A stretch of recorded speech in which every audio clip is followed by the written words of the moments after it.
Welcome to Tech Talk, y'all.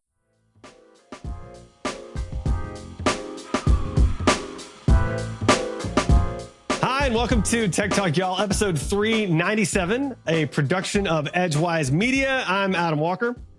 And I'm Sanjay Park, and man, we're closing in on episode 400 really quick, aren't we? Dude. Yeah, and we have some special stuff for an episode shortly after episode 400, which I will not mention yet, but it's coming. We're not going to tell you which episode or what the special thing is, but we're both pretty excited. It's going to be pretty great. It's going to be pretty great. Yeah, we're not going to lie. Yeah, we're gonna hype it. We're gonna put this hype train into gear. Is what we're gonna do. So. Speaking of, man, there's so many articles this week. Like, oh my gosh. Like, I don't even know, man. I don't even know. Like, so much to go over. So, well, let's start the hype train off because it always starts with AI. Yeah, always. Yeah. OpenAI is building an AI jobs platform that could challenge Microsoft's LinkedIn. So here's the funny thing that I thought about with this. Yeah. Microsoft is a huge investor in OpenAI. Oh yeah, that was all in the article. Like well, Microsoft even listed OpenAI in their most recent federal listing. They had to list OpenAI as a competitor as well. So like, there's some definite angst there for sure. Frenemy. Yeah, they're frenemies. Yeah, I think it said they had invested $13 billion in OpenAI. I think that's right. It was a lot. Yeah, I know we've talked about it in the past on this show, but they've invested quite a bit of money. So yeah. I guess if they get killed by OpenAI, they're going to make money on it. So I guess they're hedging the entire bet at that point. Yeah. I mean, and I think the idea is that this will be a platform where AI will help connect like jobs with job seekers. And maybe there'll be like some certifications and stuff as well. I'm not exactly clear it literally got announced yesterday. So yeah, it's pretty unclear, but it's interesting. The first thing I thought of, so they have like a whole AI Academy and a certification thing and whatever. And to me, I was like, so is the first certification how compliant you are to the robots so that they know who they can go and enslave? That's it. Yes, that is correct. Yes. First, because I don't think I want to have any part of this whole certification. You don't want to be compliant to the robots. I am not compliant to the robot. And we'll talk about people that are not compliant to robots in just a minute. There's so much, man. So much. All right. But next up, because we got to keep going. Atlassian agrees to acquire the Browser Co. for $610 million. Apparently, this is a company that makes like an AI-based browser that I've never heard. One was Arc. I guess I've heard of Arc, but the rest we talked about never Arc heard of. Before. Yeah. Okay. Like what I don't know, it feels to me like surely you can make a browser for less than $610 million. Like that's the thing to me. Am I wrong? Maybe, but maybe it's also the installed base or something like that. Yeah. I will say, look, I am unfortunately no longer a shareholder of Atlassian, but I used to be, and I am a big fan. I actually saw their CEO speak here in Atlanta at Venture Atlanta years and years ago. I think this was pre-pandemic. Yeah. I liked his talk so much that I went and bought the stock, and then the stock did exceedingly well. Yeah. I think as a company, they've got a great culture. They've got great products. Oh, they got great stuff. Yeah. Jira, all these things that they've got. Yeah. And so this to me is an interesting signal because assuming they don't just buy it and shut it down to integrate the tech and other stuff, if they continue running this actually might be one to watch. Yeah. I think Atlassian's good. It is funny to me they bought Trello, and I feel like Trello's been dead on the vine for quite some time. But other than that, I think Atlassian's pretty great. So yeah. Next up, here's where people are screaming at AI and robots. What is a clanker? And why are people on social media using it as an anti-AI slang? Did you immediately know where this word came from? Like, did you instantly know or not? I had a feeling it was from Star Wars. Okay, but you didn't have firsthand knowledge. Okay, so I've watched the shows that they call the robots. So it's during the drone wars, right? Wars, yeah. And it's when you've got the clones that are fighting against the droids. And the clones refer to the droids as clankers, right?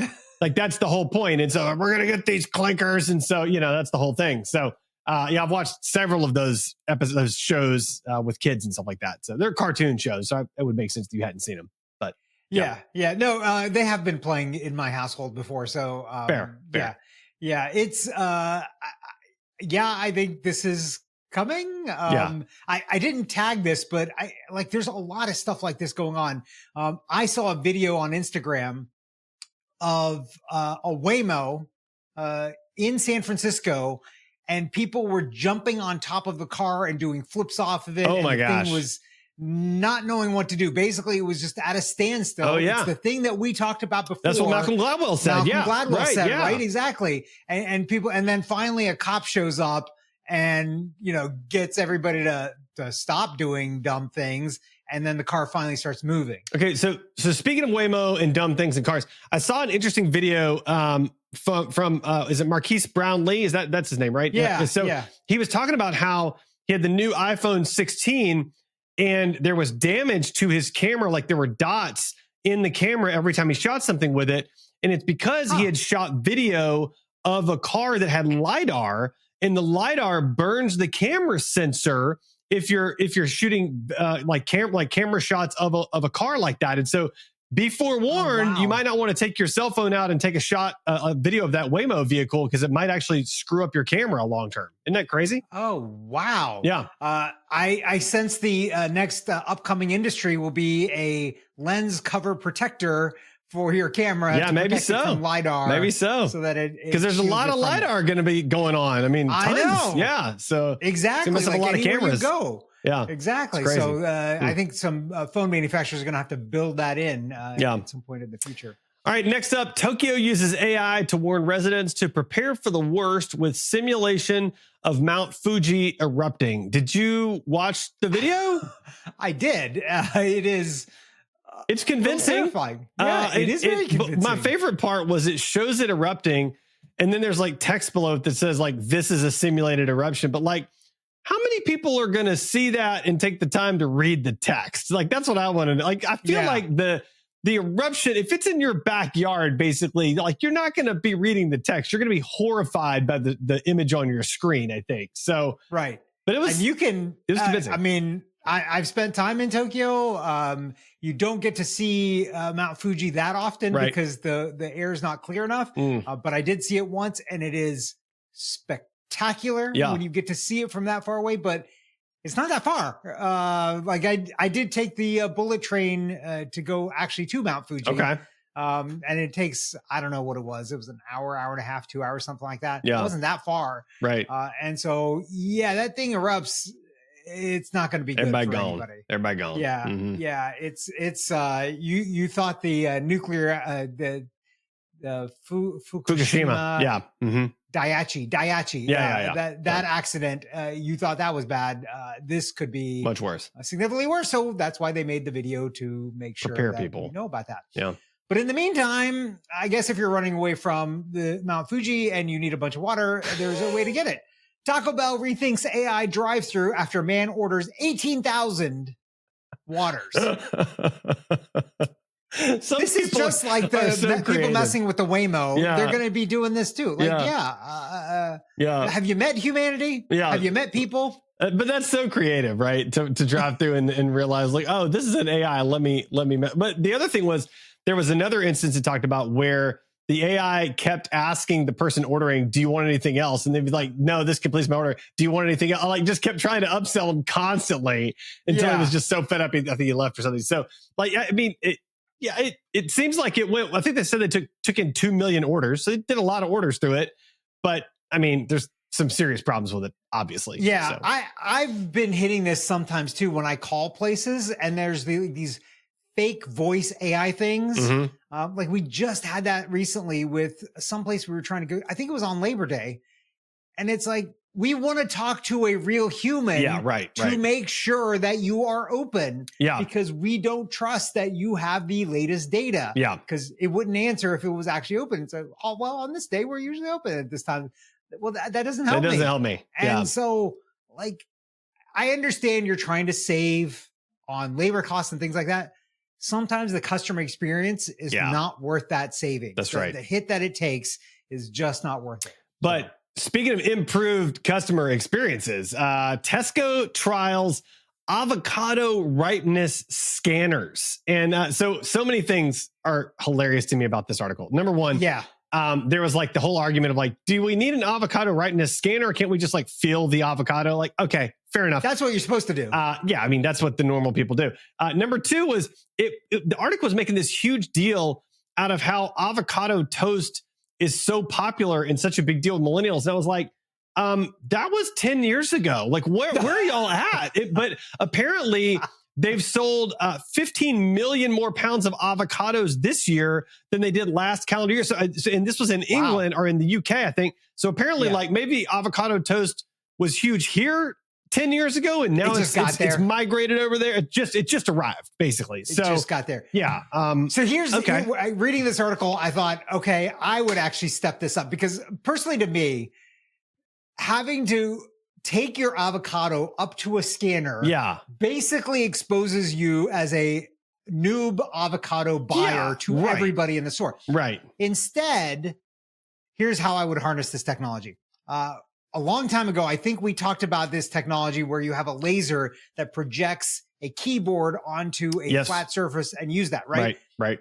I would pair this scanner from a higher height with a laser that then, as you're looking at the avocados, points out writes on the lasers how many days until it is ready to eat. Oh, man, that'd be the dream. Right? That'd be the dream. I don't even have to touch it then. I can be like, I need one in 5 days. Yeah. Boom, that's the one. I need one that's -2 days. Yes. Oh, squishy.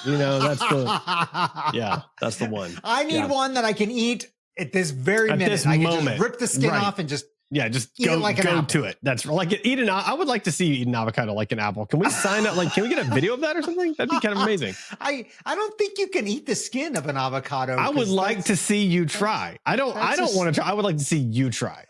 Just to be clear.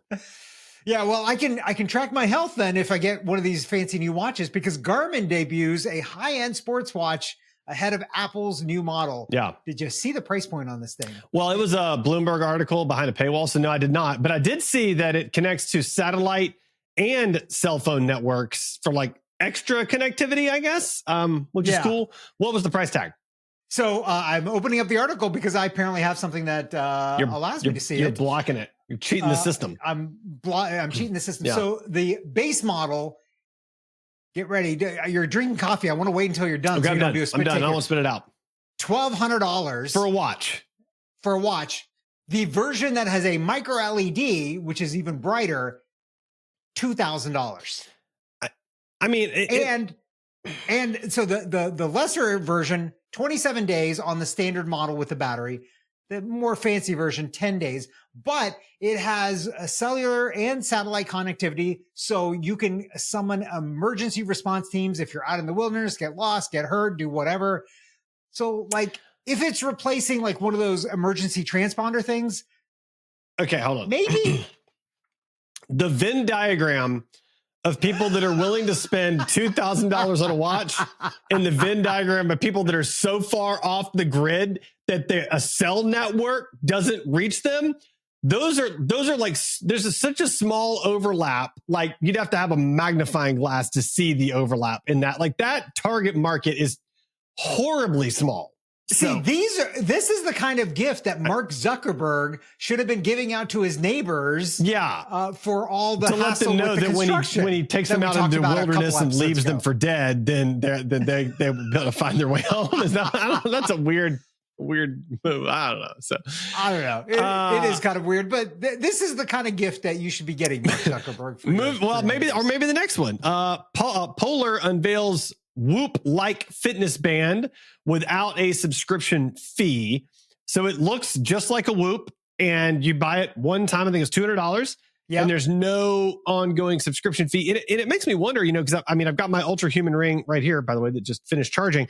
And same thing, like I bought the Ultra Human Ring specifically because there was no subscriction fee. So it was, it was pricey up front, but no subscription fee. And I like that. I'm kind of starting to wonder, is there starting to be some sort of like a subscription reaction and people are going to go towards the no subscription devices instead? Yeah. Yeah. This device honestly looks very attractive. It's just a band basically. That's what the Whoop looks like. You've seen the Whoop too, right? Yeah. Same thing. Yeah. Okay. Yeah. This thing has like the little devicey thing. Yeah. But then, on the outside, it looks like a band. It looks like an accessory, a clothing accessory. Yeah. That you're wearing. I saw somebody else also makes it like an armband looking thing that you wear at nighttime. Okay. And maybe that would be even, I don't know if it would be more or less annoying to wear that. I mean, wearing a ring at nighttime works pretty good for me. I actually wear my Apple Watch every night as well. So, I can't do the watch thing. The watch, it's just too much weight on my hand and it just bothers me. I've gotten used to it. I do it for the only reason I do it is because it vibrates to wake me up, and then it doesn't wake my wife up because there's no like alarm blaring to wake her up. So I can get up much more covertly, which is, which is how I like to rise, basically like a Navy SEAL. I'm a covert riser. So you stealthily get out of bed. Yeah, I'm like all sitting, and then I'm like crawling through, the rest of the bedroom, like sneaking out, doing some barrel rolls out, some somersaults, that sort of thing. So, well, then maybe you'll be suited for this next one because you can be an extra in this movie. Paramount and Activision partner on Call of Duty live action film. Basically, this announcement is, hey, we're making a war movie. I don't know what the point is. Wasn't this movie called Saving Private Ryan? I feel like that's what this was. Like that's what this movie is.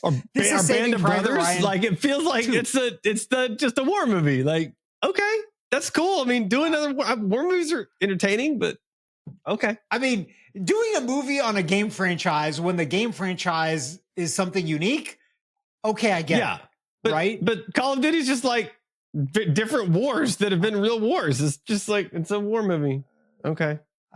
Okay. You're going to do a Fortnite movie? Like, what is that going to be about? I mean, it's going to be, apparently there's a new Beavis and Butthead skin coming out this weekend. So maybe that'll be in the Fortnite movie. I'm for that. So maybe. Yeah. Maybe. All right. Yeah. Moving on. Jury slams Google over app data collection to the tune of $425 million. And we probably should mention the other one too.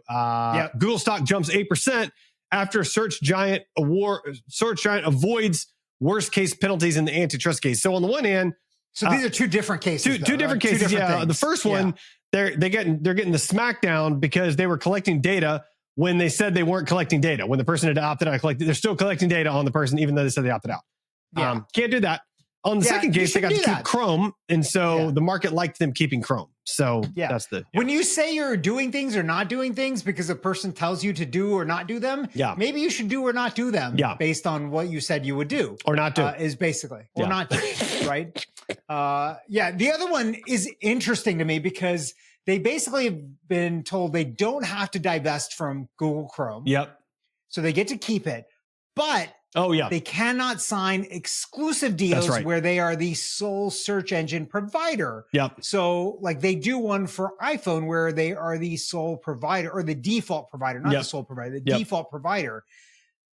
I'm wondering, is this one of the first cracks in the security of Google's kind of search engine monopoly? Their search engine's already toast. They're gone, man. I mean, like AI is going to just completely destroy what we know as search engine right now. I'm wondering if those two things together really kind of decimate their revenue going forward, at least on the search side.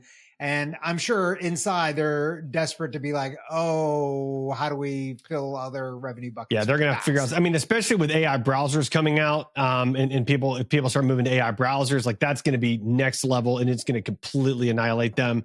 The other thing that was interesting in the article is it said that they have to share their search data with competitors.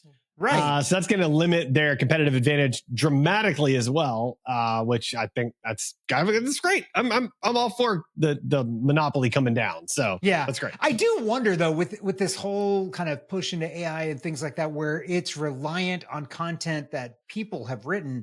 If that is going to lead to a rise of more paywalls, and very likely, blocking that. Well, but I think we're already seeing that. I think there's an interesting fracture that's happening where people are getting kind of burned out on mass media. They're getting burned out on mass community, and they're kind of going to more niche communities online. That's why Substack has been doing so well. Reddit's doing so well. I mean, I think there's this kind of exodus from the Facebook, Twitter, X, whatever, and kind of into more, sub niche communities. So yeah, absolutely. Well, now we'll move into some government-y stuff. Trump announces that Space Command is moving from Colorado to Alabama. Do you want to know my favorite part of this announcement? He was not at all shy mentioning the fact that Colorado didn't vote for him and Alabama did. I mean, very heavily implied that was the reason behind this, which is so terrible and so ridiculous. And then he basically like tried to rename Huntsville. It will forever be known as like, what was it called? Space City or something like that. I was just like, yeah. All right, dude. I mean, if you had any question about, like most presidents, when they become elected, they, say the thing like, look, I'm the president for all I'm the president for everybody. No, he's not just the ones that. No, he's only the president for the people that like him. That's the only one he's the president for. So, that fawn over he's been him, very clear about that. So, yeah, this is 3.5 more years can't podcast, so I'll stop. But he's been clear. Well, I mean, I will just end with 3.5 years can't come quick enough. All right. And next one too, right? Trump administration moves to ease rules for self-driving cars. So this was interesting. I don't know what I think about it. Like one of the rules it moved to ease is like if it's a self-driving car and if it's an only self-driving car, which we're going to talk about in just a minute, like it might not need to have windshield wipers. And because they're legally required to have windshield wipers right now, but they wouldn't need to be legally required. Like that's interesting, right? It is. But I think, like, I'm thinking through this, I feel like it would be disconcerting to the humans. Oh, for sure. It's a terrible idea not to have windshield wipers for the humans in the vehicle. Absolutely. Yeah. Yes. Like I get it. Yeah, the car doesn't need it because it's got all the other sensors and things like that. But those are assuming it's not a Tesla and can only use cameras and has other sensors. Yeah. But I think for the humans, like now you can't see outside. Well, but I think those are two different things. One is government regulation mandating that the cars have it. And the administration saying, no, we don't have to have that regulation. The other thing is the manufacturer saying the cars need it, right? I think you and I are arguing, yes, the cars need it. But I agree that the government doesn't need to mandate that they have it because there's no use case for it in that particular scenario, right? Yeah, no, it does make sense. But I mean, I feel like all the vehicles that we've talked about, and we're going to talk about another one here in a minute. Yeah. These autonomous vehicles, like a lot of them have the ability for the humans to intervene, like an emergency thing. That's true. Or like if you can't see the Waymos. Yeah. The Waymos have steering wheels. Like you could, in theory, grab the steering wheel. I don't know that it would work, but like it feels like you could grab it if something was about, like if it's going careening off the side of the road into a valley and you're going to die. Like I'm grabbing the wheel, even if it's not going to do anything, because I feel like I should do something. Right. I don't want to be flying down to the bottom of the valley being like, man, I wish I'd tried something before this happened. So, true. So I don't know. I feel like, yes, you're right. Maybe it's not a requirement, but it's a strong recommendation that maybe you should continue to have windshield wipers. But some of the other stuff does make sense. Finally, talking about self-driving cars, this startup wants to sell a fully self-driving car you can own, no supervision required. First of all, the car looks hot. Yeah, it looks pretty good. Yeah. It looks really good. Yeah. I don't know that I've seen one with like the suicide doors in the back. Like that. Like, I really like the design of this thing. Yeah. And it's got the LiDAR on top, like the Waymo vehicles, which is cool. Yeah. But it looks like it's more like compact. Yeah. It looks slicker. Yeah. The best part to me though was first of all, like we got to say, like it's geofence where you can use the stuff. It's very limited, blah, blah, blah, blah, blah. And it's not going to be in production in the US theoretically until 27, I think. But the best part to me was apparently you can be in the car. And when you get into a geofence area where full self-driving is allowed, you can push a button and the steering wheel folds away and the pedals fold away, which I feel like, wasn't that in like iRobot?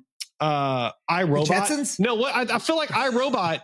That's what happened. Like you're in the car and but it was the opposite. Maybe. It was in automation mode and he put it in manual mode and then suddenly a steering wheel appeared. Appeared. And so like, I think that's super cool. Like I love that. So yeah, it's fascinating. Yeah.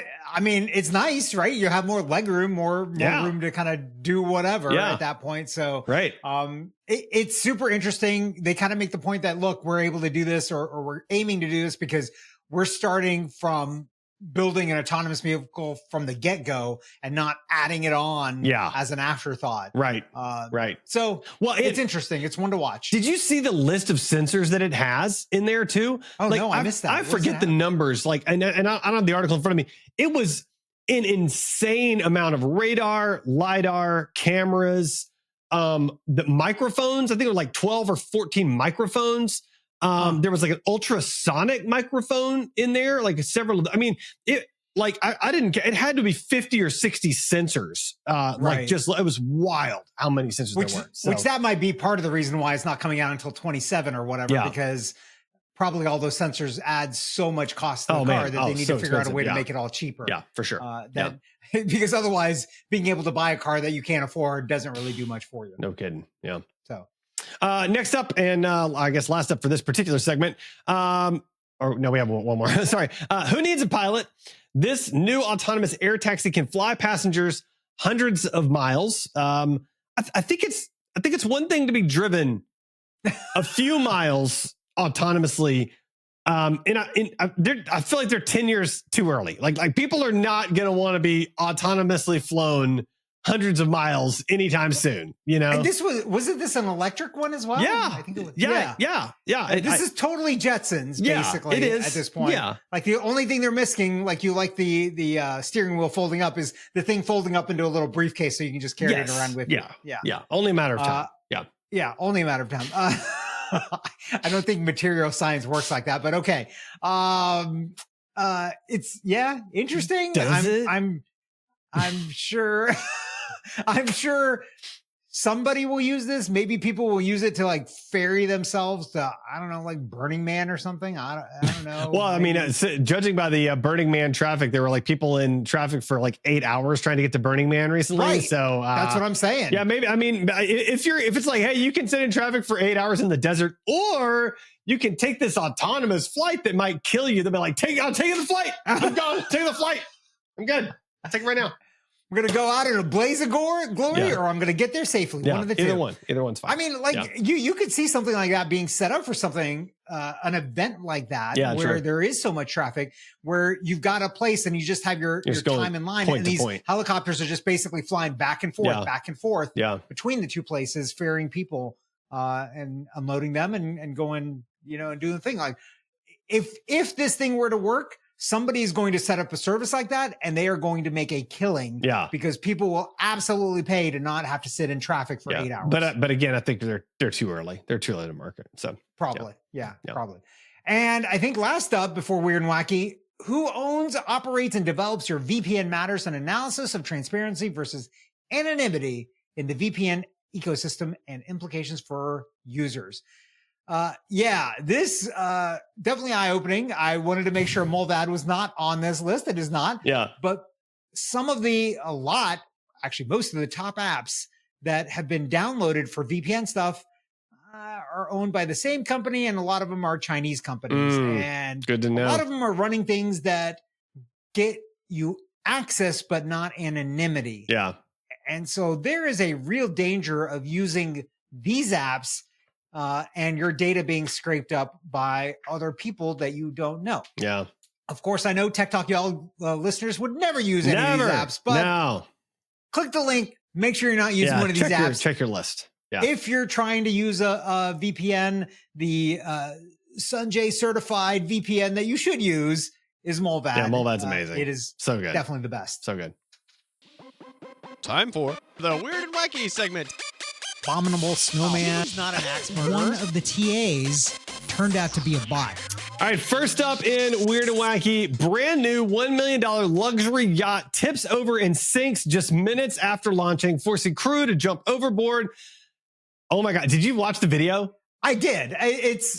Do they not have like a little like dunk tank for boats where they like just check beforehand? Hey, let's just check to make sure there's no leaks before we send it out in the ocean. I was shocked. It just went backwards in the water, and then not long later, it's just laying on its side. And like, oh, well, there goes $1 million right there in the sea. Okay. I mean, like, it's going into the water. Yeah. Like, maybe you should check for leaks beforehand. I don't know. But was it a leak? Is that what it was? I mean, it's got to be. What else could it be? It had to have been taken on water. Was it just poorly built, where it's like super top heavy or something? I don't know. Maybe the ballast. Maybe there's ballast in the bottom that's got to be distributed a certain way. It wasn't distributed correctly. Like maybe that was it. Maybe. I mean, I don't know anything about boat making. I just assumed it was taken on water somewhere. Like there was a little leak, and it just took some time. And then there you go. I don't know. All right. Well, somebody else who made a huge giant mistake, CEO. Was it a CEO? I thought it was CFO. No, he was a CEO. CEO who snatched boy's hat at US Open says he made, quote unquote, a huge mistake. You think? Have you followed this story? Did you watch it? I saw the stills. I haven't actually watched the video of it. I got to walk you through this real fast. So the video, there's a video. The tennis star is handing his hat. His son hat. He's clearly handing to this little boy. This grown man is standing next to the boy, snatches it out of the air. The tennis pro had been looking down, didn't even notice that the boy didn't take the hat. CEO immediately goes and sticks it in his bag and then kind of walks away. So then the internet went nuts and found this guy. So then the guy publishes basically a sorry, not sorry press release. Like, you should have been, it basically said the boy should have been faster. It's not my fault. Like, I'm not going to say the word on this podcast, but I have so many running through my head right now. And then now he's seriously sorry. It was a huge mistake because the internet has just crushed him. I mean, did you not learn anything from the guy and the HR person at the Coldplay concert? Oh my God. Whole thing? Like, that's not the sorry you do. Like, well, and what's so crazy is like what people need to understand. And the reason I tag this is that if you're a bad actor and you get caught on video and that video makes its way to social media, there are dedicated accounts to doxing you and outing you and getting you fired and tanking your company. And that's, I guarantee you, this guy's company is going to take a huge hit because of this. And I've seen so many people get fired for stupid stuff because these accounts like go after them and like hold them accountable. And it is hilarious to watch. So anyway, I mean, you could have just said, I didn't even realize it. I had tunnel vision in the excitement of the moment. I am so sorry. And I'm going to hook the kid up with whatever, right? So crazy, man. You would have been, everybody would have been like, oh, yeah, it happens. So crazy. You're sorry. It's fine. Make it right. So crazy. All right. Speaking of crazy, Anthropic tested an AI. This is from actually July, but I just found out about it recently, so I had to tag it. Anthropic tasked an AI with running a vending machine in its offices, and it not only sold some products at a big loss, but it invented people, meetings, and experienced a bizarre identity crisis. So to say it was a failure, it was a colossal failure, is what this was. Yeah. I do appreciate the fact that they used the picture of Agent Smith from so good from the Matrix so for this story. So I'm like, that's man. These clankers. Just go read the story. It was so good and so fun. Like just so many random things. It tried to, at one point it was like selling metal cubes and then it sold the metal cubes at like a crazy discount for no reason. And like people were talking and I think it also invented something. It said it was at a meeting at an address that's based on The Simpsons. So it's not even a real, I forget what the address was. I think it might've been Mr. Burns' address from The Simpsons. I mean, just like so many crazy things that happened throughout this whole thing. It was wild. So anyway, it's worth a look. Tech wreck, time to get your tech wreck. Tech wreck. Chicky. Tech wreck. Time to get your tech wreck. Okay, Adam, it is Tech Rec time. What do you have for us this week? I'm actually going to recommend something that was recommended a long time ago by producer Shannon. So going way back, but It's called Clockify. It's an app to just track your time. If you need to track your time for a client or just for productivity purposes or whatever else, you can do a lot of stuff with the free version. It'll sync up between the app on your computer and the app on your phone and the web app, and it does a great job. So Clockify, if you need to track your time, give it a shot. So there you go. All right, Sanjay, what do you have for us? So I've got something that I think everybody should have is a UPS recommendation. So I've been used to be a huge fan of American Power Conversion, APC, UPSs. They were acquired some time ago by, I don't know, some kind of conglomerate or private equity firm. I haven't really been a big fan of some of their products. They really haven't kept up with the time. So instead, I'm recommending, I've now got two of these, the CyberPower CP1500 PFC LCD UPS battery backup. All right, that's the exact version that I've got. But here's the thing. It's got an LCD display. The most important thing that this thing has is a mute button. Because I don't know about you, but randomly, like sometimes the power will just flicker or something. Yeah. And regular UPSs, they'll start beeping and they're so annoying. Yeah. And the worst is when at 3 a.m. they start beeping. And it's like, you know what? Power being out doesn't bother me at 3 a.m. Like I'm sleeping. Just to make sure everybody's clear, UPS, this is essentially a power strip with a battery backup attached to Right. it, right? Just to be Uninterruptible power supply Got it. is what it stands for, UPS. Yeah. So I've got my computer on that, but I don't have other things on it. Like actually my monitors are not connected to the battery backup side, yeah, just the computer. Because Same, yeah. honestly, if the power flickers, then my monitors go off. fine. It's okay. Yeah. Right. But the data, the things that are running, I want them to keep going. Do you have like your internet stuff, like your routers and modems and stuff connected to it, to one? So, Of course Yeah, I so do. you can keep the Yes. internet up no matter what. Yeah, that's great. Oh Okay, yes, because that would be dumb. How not to long have does that. it last? If the power goes out, how much power do you have in the battery? So I have different UPSs for different devices. Okay. So for the internet backup, I can probably go about an hour, hour and a half or Okay. so Got it. before everything shuts down. Got it. The only reason for that is I've got a big storage server that eats up a lot of power. Yeah. Okay. By Got it. itself. And then my desktop, yeah, I mean, it'll go 10, 15 minutes, something like that. Got it. If an outage is going to last longer than that, I'm probably not working anyways. Yeah, so yeah, it's yeah, just shut yeah, down. yeah. So, Okay, got it. yeah. So it just gets us through those times. Got it. That's great. All right, Sanjay, how can our listeners find and connect with you? They can find me at sanjaypark.com. What about you, Adam? They can find me on my website, adamjwalker.com.